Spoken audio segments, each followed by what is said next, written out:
That was switch and regular. So practicing, trying to catch up to you guys. It's pretty rad. It's freaking awesome. What are you talking about? These things are so cool. Some kid stopped me at the skate park the other day because I was just cruising along and I pulled it out of my pocket and like, 360 flip in front of him, whatever. Landed it clean, of course. Somehow. On my skateboard at the same time. Like, oh, he has a fingerboard. It's not a tech deck. I turned around and looked at him and said, yeah, you do it, dude. And whatever. It was hype. But either way, what I was trying to say was I got stopped, asked, what mold do you use for your fingerboards? Because there's no standard, you know, fingerboard mold, if you will, shape to it. It has a gradual concave. And I turned my grip a little bit. I said, look at this little little divot in the middle. You can notice. Oh, damn, I can't get a picture of it. Anyway, I use tech deck mold. I made one a while back, and it came out really well, and I used it forever. I pretty much bondoed, wrap the tech deck in cardboard, fill it up with Bondo, flip it over when it's done, do the other side, and you get yourself a perfect tech deck mold. But I enlarged mine a little bit, as you can see, obviously. That was a little tricky, but you can do the same thing with your guys. It doesn't matter how wide it is. If your veneers stick out to the side, just use little clippies. Mini binder clips. Yeah, that. Check it out, tech deck mold #1. Heavy concave, because it is. You got heavy concave. It's a nice gradual slope. And from the top, I don't know. It just hugs your fingers, no matter what. It does the one mold I use. A while ago, I tried a custom mold. Didn't work out so well. It took a lot of trial and error, but there is zero flat spot on this. It was just all one big slope. This was for more like a, I think I used these for, I was making mini skimboards or something like that. It was like a surfboard, you know, skimboard. You ride a little mini wave at the beginning of the beach with the water breaks. Yeah, they were cool. I used to make them and paint them up. But that was another story. But this time, as I mentioned in other video, that I was going to talk about my molds, how I use them, where I got them from. They're dirty. I haven't cleaned them yet. I just took a couple of stuff out, a couple boards out. I have 4, plus my tech deck mold. Yes, they are 3D printed, but people don't like these, obviously, because they're not as sturdy. I don't know. They work just like everything else works. The only downfall with getting 3D printed ones is the fact that when you do get them, you can't print anything. If you know anything about 3D printing, you cannot print it completely flat. It's going to be layered. So each part of your concave would have a line and like a little miniature step. You can feel it when you do it with your fingers. Same thing here. I couldn't even get all the way up in there. I cannot flatten them out. I don't want to ruin the shape of the mold, so I only took it down so far, which is good enough. So when my boards do come out, there's no lines. They used to. Sometimes I might get one down in here. Whatever, we just sand them down.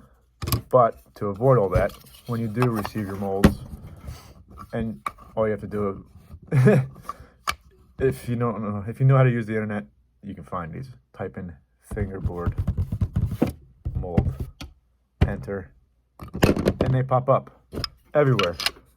Etsy, Yetsy, Yahtzee, all kinds of C's on the internet sell this stuff. You mark them front and back. I don't want to get too offensive, but yes, pick a side. They're both equal. I didn't really make a custom size. I ordered what they had. I modified the one that I will show you in a second here, just because it did not work out well at all. So again, you can go type these up anywhere on the internet, find fingerboard molds. You can buy metal ones, there's plastic ones, metal ones, 3D printed ones, all types of material. They all work as long as you know how to use your tools properly. Now, the one company I ordered from, I don't mention names anywhere. I don't like to hurt nobody's feelings. The mold was great. The shapes are great. It's more of a mellow concave, not as deep, but it's kind of gradual. It's not too deep. Same concept, stamped. You gotta sand it all down to get it flat. This one came with the studs put in to mark the spots for the wheels, but they wasn't straight, so I had to hammer them in, because when I get my boards all done and done, these will be great, the top ones, but in the bottom one will be a lower and out to the left. It just did not work well. And I know people would like to be, they want to buy and have good equipment. And yes, you can skate them with 3 bolts, but who wants to do that? If you're paying for something, you want something right. If you want to make something, if you're an artist, number one, anyone that does build anything, they don't want to make stuff and have it come out looking like crap. You want to take pride in your work. And when I do these for myself, for my son, for his friends, for my friends, for those who want to buy them, I want them to look nice. You don't want to give them half, you know what, pieces of work that you've done and spent time on. You want to make sure everything's perfect. So when it comes all the way down to the mold, if the mold ain't right, you better make sure this is the right first, because this is the first step. And if this ain't right, your board's not going to be right. And from there, you go even further. That's a whole other subject. How much glue you put, how much pressure, where to put the clamp, if you are clamping, if you're using a press, whatever it is.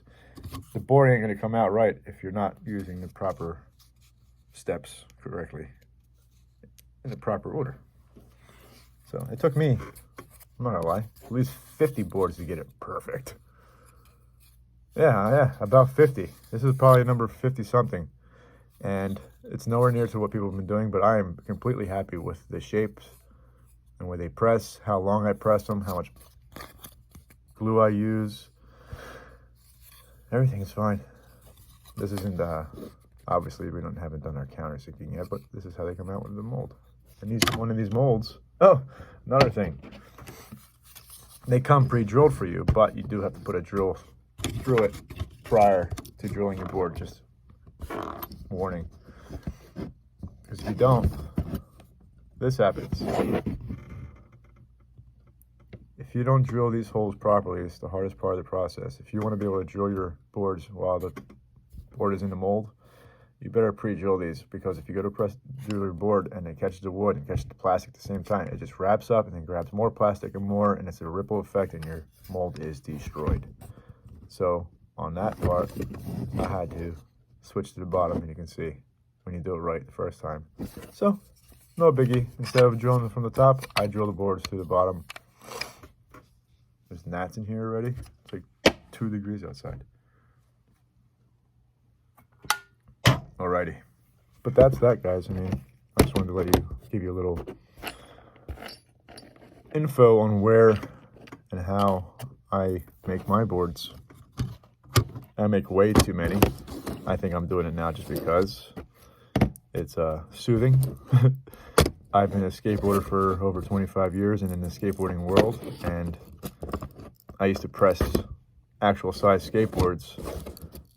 That was just as great as this, the whole process. But I'll tell you, being that it takes up less room, you can still make as many and do as many color variations as you want and have more possibilities, because you don't need as much space. Everything's all pretty much on a desk. You know, veneer goes to this, goes to, okay, give you a finished one. Darn, of course there's not one in front of me. To this, and to this. You know, it's cool. It's all right here in front of you. So, as opposed to the garage that we used to work out of, you know, making boards. It was great.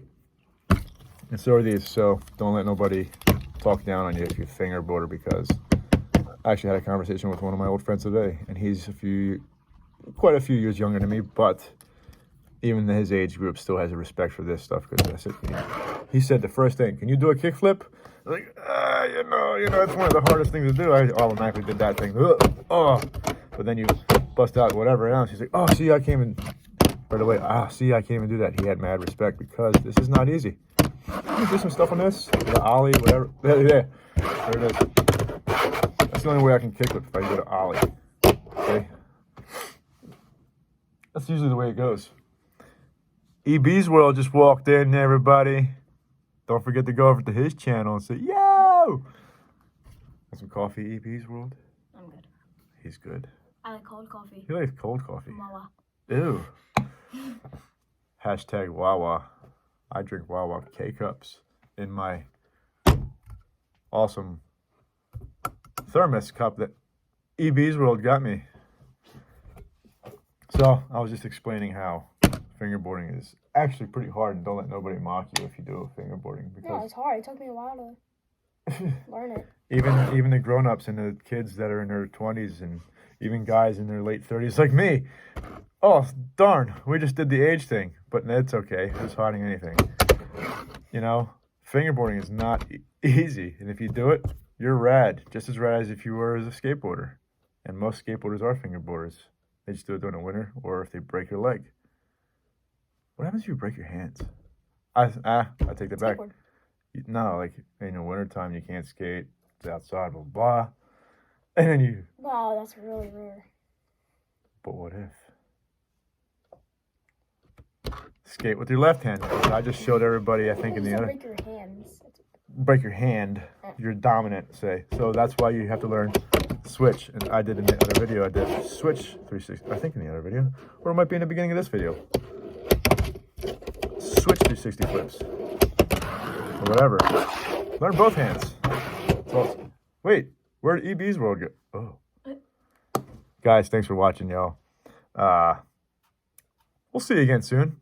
Like and subscribe and comment if you'd like, because I'd like to know if anyone else would like to see what else I'm working on also, because we just switched to this fancy schmancy plies. They're just, yeah, so stay tuned.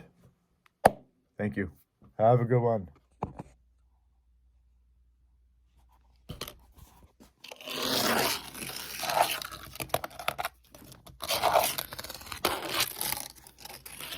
Start that again.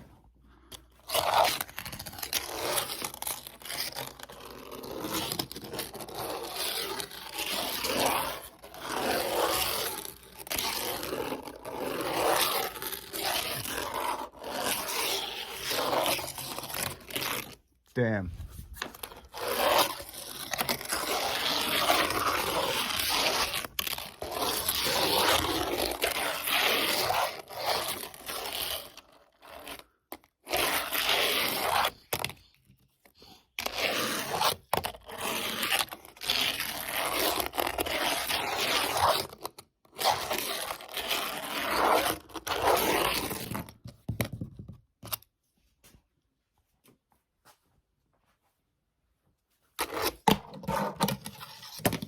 What?